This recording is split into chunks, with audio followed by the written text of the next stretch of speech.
ایک دیہاتی آیا، اس نے کہا حضور میں آپ کو اللہ کا رسول تب مانوں گا کہ یہ سامنے کھجوروں کا پکا ہوا خوشہ آپ کی گواہی دے۔ فرمایا تب تو مان جائے گا؟ اس نے کہا انکار کی گنجائش ہی نہیں۔ تو حضور نے اشارہ کیا تو وہ کھجور کا پکا ہوا خوشہ ٹوٹ کے حضور کے قدموں میں آ گیا، تو اس کے لبوں پہ کلمہ جاری ہو گیا۔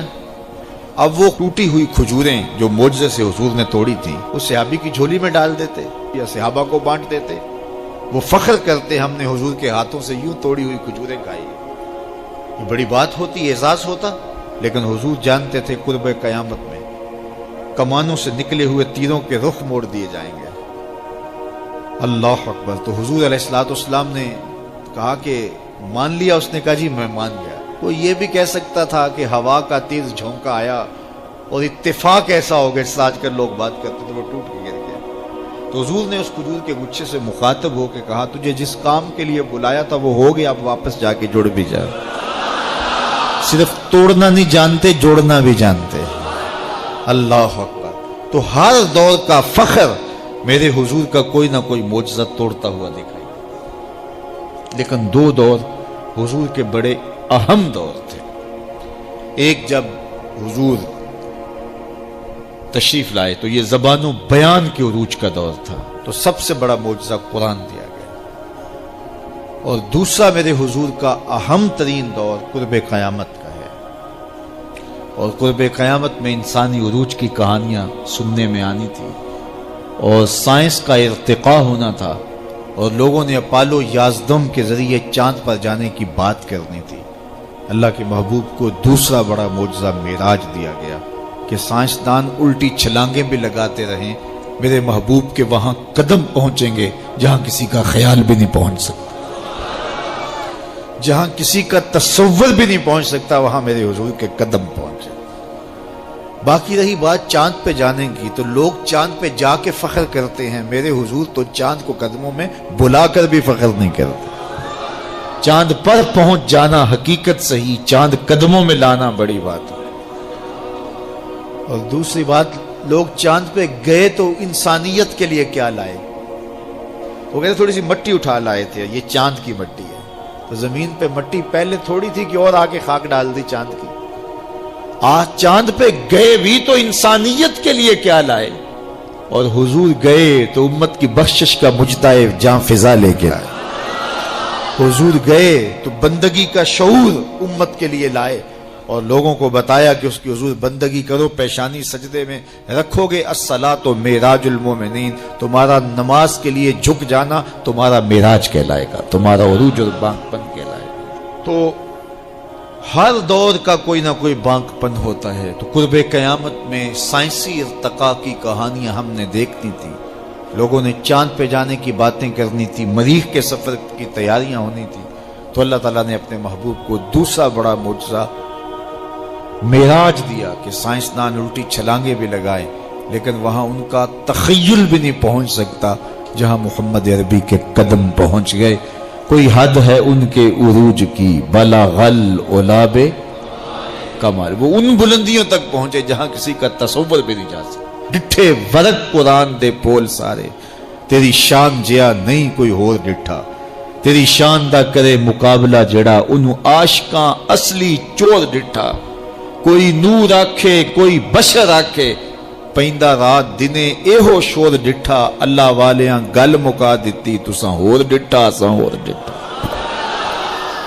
تم نے حلیمہ کی بکریوں کے پیچھے پیچھے دیکھا ہے، سدرہ پر جبریل کے آگے آگے نہیں دیکھا۔ وہ ان رفتوں تک پہنچے، ان بلندیوں تک پہنچے جہاں کسی کا تصور بھی نہیں جا سکتا۔ کوئی فلک تے رہ یار گیا، کوئی جا سدرہ تے ہار گیا، ایک کالیاں زلفاں والا سی جڑا عرش تو بھی لنگ پار گیا۔ ان بلندیوں تک پہنچے جہاں کسی کا تصور بھی نہیں جا سکتا۔ وہ کسی نے کہا نور بشر دا جھگڑا چلیا تے سدرہ تے جا کے گل مک گئی، اور میں کہتا ہوں سدرہ دور کی بات ہے، مسجد اقصی میں کام پورا ہو گیا۔ نور بھی پیچھے کھڑے ہیں، بشر بھی پیچھے کھڑے ہیں، حضور مصلی پہ کھڑے ہیں۔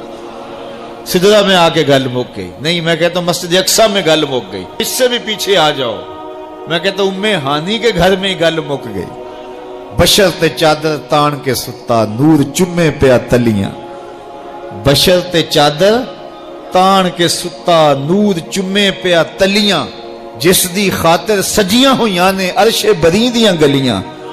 بشر تے اگے ود دائی جاوے نوری رہ گیا تھلے. جس ویلے انہوں ود دیاں ویکھیا آکھے بلے بلے بلے. کوئی حد ہے ان کے عروج کی بالا غل اولاب کمال. میرے رب نے بھی کہا سبحان الذی اسرا بعبدہ. سبحان اللہ, اللہ اکبر, سبحان اللہ, سبحان الذی اسرا بعبدہ. کہاں سے کہاں تک پہنچے, دنیا تکتی رہے گی, وہ وہاں سے ہو کے جہاں کسی کا خیال بھی نہیں جا سکتا. کوئی حد ہے ان کے عروج کی بلغ العلاب کمال. ما زاغ البصر وما طغى. وہاں تو ہے نا خرا موسیٰ صائقہ. حضرت موسیٰ نے جب تجلیات کو دیکھا تو بے ہوشی طاری ہو گئی. اور یہاں کیا سورہ نجم اٹھائیے نا کہ پھر وہ قریب ہوا, پھر وہ قریب ہوا, پھر اس نے جلوے دکھائے نا, تو فرمایا افتمارونہ علی ما یرا. تم اس بات پہ بحث کر رہے ہو کہ اس نے دیکھا کہ نہ دیکھا. وَلَقَدْ رَآهُ نَزْلَةً أُخْرَى. سنو پھر اس نے ایک بار نہیں 2 بار دیکھا. تم ایک بار کے بارے جھگڑ رہے, اس نے پھر دوبارہ دیکھا, اس نے بار بار دیکھا. آگے ذرا دیکھیے قرآن بتاتا ہے جو آنکھ نے دیکھا دل نے اس کی تکذیب نہیں کی. دل نے کہا یہ وہی ہے. تو پہلے دل نے دیکھا تھا, اب آنکھ نے بھی دیکھ لیا. اب میں آپ کو ایک جملہ کہنا چاہتا ہوں, شاید آپ نے کبھی نہ سنا ہو. معراج کیا ہے؟ تو پوری گفتگو سے یہ خلاصہ آپ کے اندر اتار لے, جو دل میں رہتا ہو وہ آنکھوں میں آ جائے تو معراج ہوتی ہے.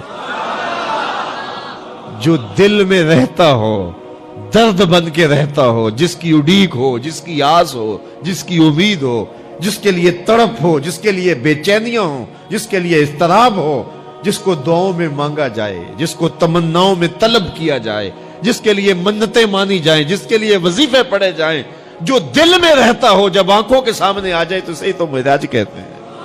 جو آنکھ نے دیکھا دل نے اس کی تکذیب نہیں کی. اور یہاں ایک اور جملہ کہتا ہوں, وہ یہ کہ دنیا پہ ہوتا یہ ہے کہ جب کوئی نظارہ دیکھا جائے, کوئی منظر دیکھا جائے, تو ناظر تعریف کرتا ہے نا کہ واہ واہ کیا منظر تھا. آپ دنیا کے اوپر جاتے رہتے ہیں, مناظر دیکھتے ہیں, تو واپس آ کہتے ہیں کیا منظر تھا.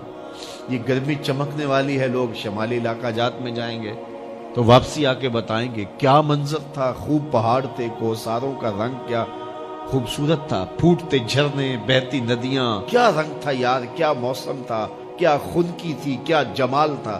اقبال بھی گئے تھے نا, اور واپس پلٹے تو کسی نے دیکھا کہ کیا دیکھ کے آئے ہو, تو اقبال نے کہا من خدارا آنجا دیدم بے حجاب, میں نے اس کے جلوے وہاں بے نقاب دیکھے.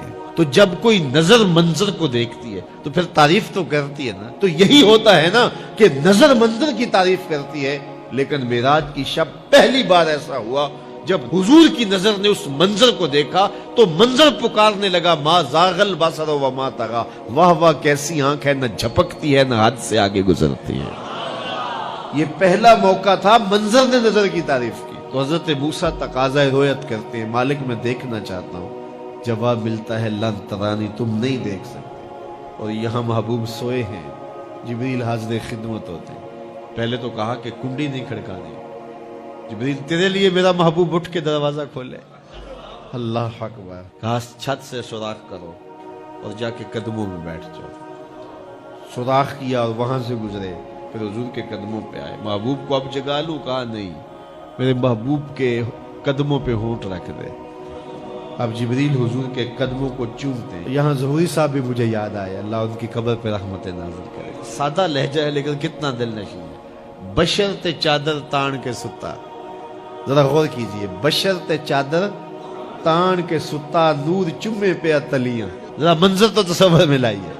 بشر تے چادر تان کے ستا نور چمے پہ تلیاں, جس دی خاطر سجیاں ہویاں نے عرش بری دیاں گلیاں. پھر بشر تے اگے لنگ دائی جاوے نوری رہ گیا تھلے, جس ویلے انہوں ود دیاں ویکھیا آکھے بلے بلے بلے. جبریل حضور کے قدم چوم رہے ہیں, حضور بیدار ہوتے ہیں. کہا جبریل کیا بات ہے؟ تو جبریل نے کیا کہا, ان اللہ اشتاق الی لقائک یا رسول اللہ. حضور آپ کا رب آپ کے دیدار کا مشتاق ہے. پھر حضور کا سینہ شق کیا گیا، قلب اطہر سینے سے نکالا گیا، آب زمزم سے غسل دیا گیا، اور حضور اس منظر کو آنکھوں سے